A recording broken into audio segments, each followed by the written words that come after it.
ఆనాటి మహాభారత కాలంలో ఈ భరతభూమి అనేక రాజ్యాలుగా ఉండేది. ఈ రాజ్యాలన్నిటికీ ఏకైక చక్రవర్తి కావాలంటే రాజసూయ యాగం చేయాలని తలచి ధర్మరాజు రాజసూయ యాగం ప్రారంభిస్తాడు. రాజసూయ యాగం చేసే రాజు మిగిలిన రాజ్యాల రాజులందరికీ వర్తమానం పంపిస్తాడు. మీరు మా సార్వభౌమాధికారాన్ని అంగీకరిస్తారా లేక మాతో యుద్ధం చేస్తారా అని ఆ వర్తమానం సారాంశం. ఎవరైతే ఒప్పుకుంటారో వారు వర్తమానం పంపిన రాజుకి సామంత రాజులుగా ఉంటారు. ఎవరైతే ఒప్పుకోరో వారు యుద్ధం చేసి గెలిస్తే యజ్ఞం భగ్నమవుతుంది, లేదా వారి చేతిలో మరణిస్తారు, లేదా సామంత రాజులుగా మారుతారు. అందులో భాగంగా భీముడు, అర్జునుడు, నకులు, సహదేవులు అనేక రాజ్యాలపై దండెత్తి వారిని ఓడించి వారి సంపదను, సైన్యాన్ని కొంత భాగం తీసుకుని వారిని సామంతులుగా చేసుకునేవారు. అలా కొన్ని రాజ్యాలు ధర్మరాజుని ఏకఛత్రాధిపతిగా అంగీకరిస్తాయి. కొన్ని రాజ్యాలు అలా ఒప్పుకోరు. అలా ఒప్పుకొని రాజ్యాలను ఓడించి వారి సామంతులుగా చేసుకుంటారు భీమార్జునులు, ఒక్క మగధ సామ్రాజ్యాన్ని తప్ప.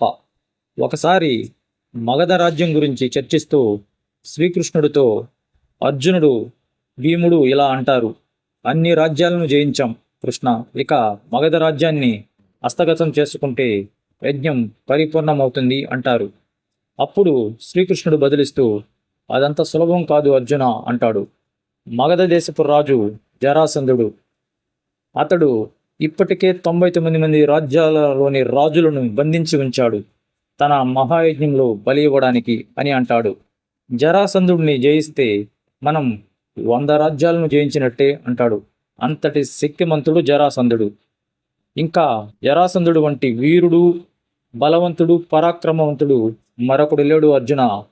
ఈనాటి వరకు మల్ల యుద్ధంలో అతన్ని ఎవ్వరూ కూడా ఓడించలేకపోయారు, కనీసం బ్రతకలేకపోయారు అని అంటాడు. నేను కూడా జరాసంధుడి బాధలను భరించలేక నా ప్రజలను రక్షించుకునేందుకు ద్వారకను సముద్ర మధ్యంలో నిర్మించవలసి వచ్చింది అంటేనే అతడు ఎంతటి ప్రమాదికారో అర్థం చేసుకోవచ్చు అంటాడు. అప్పుడు భీముడు ఇలా అంటాడు: అయితే జరాసంధుడిని జయించేవాడే ఈ భూమి వదిలేడా కృష్ణ అని.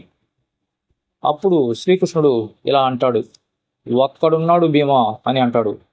ఎవరి కృష్ణ అని అడగ్గా అది నువ్వే భీమా అని అంటాడు. జరాసంధుడు ఒంటరిగా నేను చంపగలనా అని భీముడు అడగ్గా, నువ్వు చంపినా చంపకపోయినా అతడు నీకోసం వెతుక్కుంటూ వస్తాడు అని అంటాడు. నా కోసం ఎందుకు వస్తాడు ప్రత్యేకంగా అని ప్రశ్నిస్తాడు భీముడు. అప్పుడు శ్రీకృష్ణుడు ఇలా బదిలిస్తూ, ఒకప్పుడు మగధ రాజ్యానికి రాజైన బృహద్రథుడికి పిల్లలు పుట్టరు. సంతానం కోసం తపస్సు చేస్తున్న రాజుకి ఒక ఋషి ఒక మామిడి పండుని ప్రసాదించి, ఈ ఫలాన్ని నీ భార్యతో తినిపించు, నీకు మహాశక్తివంతమైన పుత్రుడు జన్మిస్తాడు అని చెప్తాడు. బృహద్రథుడికి 2 భార్యలు, ఇద్దరిని కూడా సమానంగానే చూసుకునేవాడు. కాబట్టి ఆ ఋషి ప్రసాదించిన ఫలాన్ని సమానంగా కోసి ఇద్దరికి ఇస్తాడు. ఆ ఫల ప్రభావంతో ఇద్దరు కూడా గర్భం ధరిస్తారు. 9 నెలల తర్వాత 2 భార్యలు కూడా ప్రసవం అయ్యి సగం సగం మాత్రమే ఉన్న శిశువుకి జన్మనిస్తారు. ఒక కాలు, ఒక చెయ్యి, సగం తల ఉన్న అర్ధభాగం ఒకరికి, అదేవిధంగా ఇంకో సగభాగం మరో భార్యకు జన్మిస్తారు. అలా 2 అర్ధభాగాలుగా గల శిశువులు ఇద్దరూ కూడా ప్రాణంతో ఉన్న విధంగా లేరు. ఇంకా చూడడానికి ఎంతో భయంకరంగా ఉండడం చేత ఆ రాజు ఎంతో బాధతో ఆ శిశువుల్ని వస్త్రంలో చుట్టి అడవిలో పడేసి రమ్మంటాడు. రాజభటులు కూడా రాజు చెప్పిన విధంగానే అడవిలో ఆ వస్త్రాలతో చుట్టబడిన శిశువులను పడేసి వెళ్ళిపోతారు. ఆ పడేసే సమయంలో అక్కడే గుప్తంగా దాగి ఉన్న జరా అనే ఒక రాక్షసి చూస్తుంది. అక్కడి నుండి రాజుభటులు వెళ్ళిపోగానే ఆ వస్త్రాల మూటలను విప్పి చూస్తుంది జరా అనే రాక్షసి. అందులో 2 అర్ధభాగాలుగా ఉన్న శిశువులను తన మాయాశక్తితో ఒక్కటి చేసి ప్రాణం పోస్తుంది. అలా జరా అనే రాక్షసి ఆ శిశువుని బృహద్రథుడి దగ్గరికి తీసుకెళ్లి అప్పగిస్తుంది. జరా అనే రాక్షసి ద్వారా ప్రాణం పోసుకున్నవాడు, ఇంకా అతికించబడ్డాడు కనుక జరాసంధుడు అనే నామకరణం చేస్తాడు బృహద్రథుడు. అలాంటి జరాసంధుడికి ఒక వరం ఉంది. దాని ప్రకారం అతను జన్మించిన నక్షత్రంలోనే ఇంకో 4 జన్మించి ఉన్నారు. జరాసంధుడితో కలుపుకుని మొత్తం 5 జన్మించి ఉన్నారు. వారు జరాసంధుడు, భీముడు, కీచకుడు, దుర్యోధనుడు మరియు హిడింబాసురుడు. ఈ 5గురిలో మొదట ఎవరైతే ఒకరిని చంపుతారో అతడే మిగిలిన 3 చంపగలడు అని చెప్పి భీమా, జరాసంధుడు జన్మించిన జన్మ నక్షత్రంలోనే నువ్వు కూడా జన్మించావు. దాని ప్రకారం నీకు జరాసంధుడిని సంహరించగల అవకాశం ఉంది అంటాడు. తరువాత శ్రీకృష్ణుడు భీమార్జునులను వెంటబెట్టుకుని జరాసంధుడి వద్దకు బ్రాహ్మణుల వేషంలో వెళ్ళి మల్ల యుద్ధానికి ఆహ్వానిస్తాడు. అప్పుడు జరాసంధుడు కృష్ణుడు అర్జునుడిని చూసి, మీరిరువురు మల్ల యుద్ధంలో నాకు సరిజోడి కాదు. ఈ మహాకాయుడు మాత్రమే నాకు సరిజోడిలా కనిపిస్తున్నాడు అని చెప్పి నేను ఇతనితో మల్ల యుద్ధం చేస్తాను అని చెబుతాడు. భీముడు శ్రీకృష్ణుని వైపు చూడగా ధైర్యంగా వెళ్ళు అని కళ్ళతో సైగ చేసినట్టు చూస్తాడు శ్రీకృష్ణుడు. ఇద్దరి మధ్య యుద్ధం మొదలవుతుంది. ఘోర యుద్ధం జరుగుతూనే ఉంటుంది. అలా జరుగుతూ జరుగుతూ జరుగుతూ 13 రోజులు గడిచిపోతాయి. అయినా యుద్ధం ముగియదు. ఇద్దరు కూడా సమానంగా ఎంతో ఉత్సాహంగా పోరాడుతూనే ఉన్నారు. వారిద్దరి మధ్య యుద్ధం 14వ రోజుకు చేరుకుంటుంది.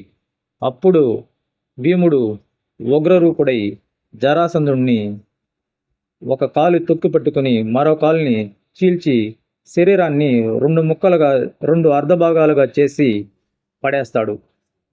ఆశ్చర్యంగా భీముడు చూస్తుండగానే 2 శరీర భాగాలు వచ్చి ఒకటై మళ్ళీ అతుక్కుని ప్రాణాలతో జరాసంధుడు లేచి వస్తాడు. అలా భీముడు జరాసంధుడిని చీల్చివేయడం, మళ్ళీ అతను ఒకటిగా చేరి ప్రాణాలతో బ్రతికి రావడం, ఇలా అనేక మార్లు జరుగుతూనే ఉంటుంది. యుద్ధం ఒకానొక దశలో జరాసంధుని గుద్దులకు భీముడు కూడా తట్టుకోలేకపోతాడు. అప్పుడు శ్రీకృష్ణుని వైపు చూస్తాడు భీముడు. అప్పుడు శ్రీకృష్ణుడు ఒక గడ్డి పరకుని తీసుకొని దానిని సమానంగా చీల్చి 2 భాగాలను వ్యతిరేక దిశల్లో విసిరివేస్తాడు.